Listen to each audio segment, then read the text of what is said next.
Voilà, on est ici avec Daniel Rosla, on est au plein centre de Nyon. Ça tombe bien, vous dévoilez ce jour le programme de législature. Alors ça, c'est des actes importants avec des priorités. Il y a aussi un autre pan qui est le cœur de ville. Le cœur de ville, on y reviendra. D'abord, le programme de législature dans un contexte général d'économie qui est très favorable, dites-vous. Ah oui, il est favorable. Voilà le document que nous avons réalisé. Ce document prévoit un certain nombre d'actions et de priorités dans un contexte qui est tout à fait favorable sur le plan économique et démographique. La ville de Nyon est en plein développement avec un certain nombre de problèmes, des bons problèmes, mais quelques problèmes. Ceci dit, on a quand même quelques soucis au niveau de l'activité des commerçants du centre-ville, raison pour laquelle, parallèlement, on dépose un préavis sur ce sujet. Et pour le programme législature, on a choisi quelques priorités. Notamment tout ce qui est lié à l'espace public. C'est un élément très important qui favorise la fréquentation de la ville, mais qui fait aussi que les habitants s'y sentent bien. C'est un sujet qui date de longtemps, avec quelques aménagements qui étaient imaginés mais qui avaient de la peine à se concrétiser. Là, on va vraiment donner un nouvel élan à ces aménagements. Il y a aussi des équipements, le déplacement de l'hôtel de police, le complexe sportif de Colovray qui sont dans les premières priorités, l'agrandissement, l'extension du musée du Léman.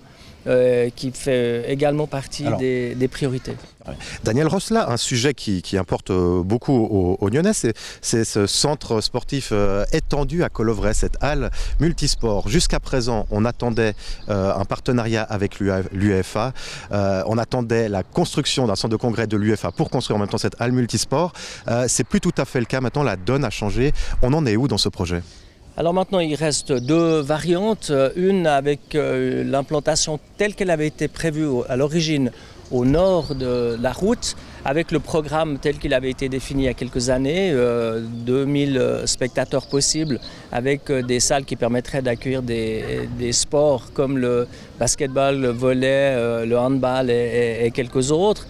L'autre variante était dans le sud, avec des synergies avec la piscine, de manière à pouvoir peut-être faire quelques économies d'échelle, puisqu'on doit de toute façon, tôt ou tard, refaire les bâtiments de la piscine. Actuellement, les vestiaires sont disséminés à plusieurs endroits et l'idée, c'est peut-être d'avoir une autre architecture. Et peut-être qu'il y a des possibilités, des avantages à faire le centre sportif à cet endroit. Donc, pour le moment, c'est ouvert, les deux variantes sont à l'étude. D'accord, il faudra en discuter, mais c'est un des projets prioritaires de cette législature. Oui, ça fait trop longtemps que ce projet est en train de passer d'un bureau à un autre. Maintenant, c'est le moment de le concrétiser. Et puis, on espère vraiment le voir construit d'ici la fin de la législature. Autre projet d'importance qui dépendait un petit peu de l'UEFA, c'est ce centre de congrès. On a appris après le départ de Michel Platini que l'UEFA n'était plus intéressé, que ce n'était plus une priorité pour cette institution du football.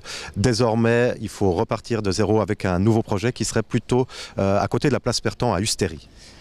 Alors il y a plusieurs projets qui ont été imaginés. Il faut savoir qu'entre-temps, depuis le moment où on a fait le concours d'investisseurs, il y a quelques changements au niveau des infrastructures hôtelières. On doit réexaminer le besoin de ce centre de congrès. On a pour le moment effectivement gardé comme option d'avoir une salle de spectacle qui puisse servir de centre de congrès à Perton-Ustéry, mais ce n'est pas un projet qui est de première priorité dans la mesure où on en a pas mal d'autres qui vont se concrétiser avant celui-là. Daniel Rosla, merci beaucoup. Merci.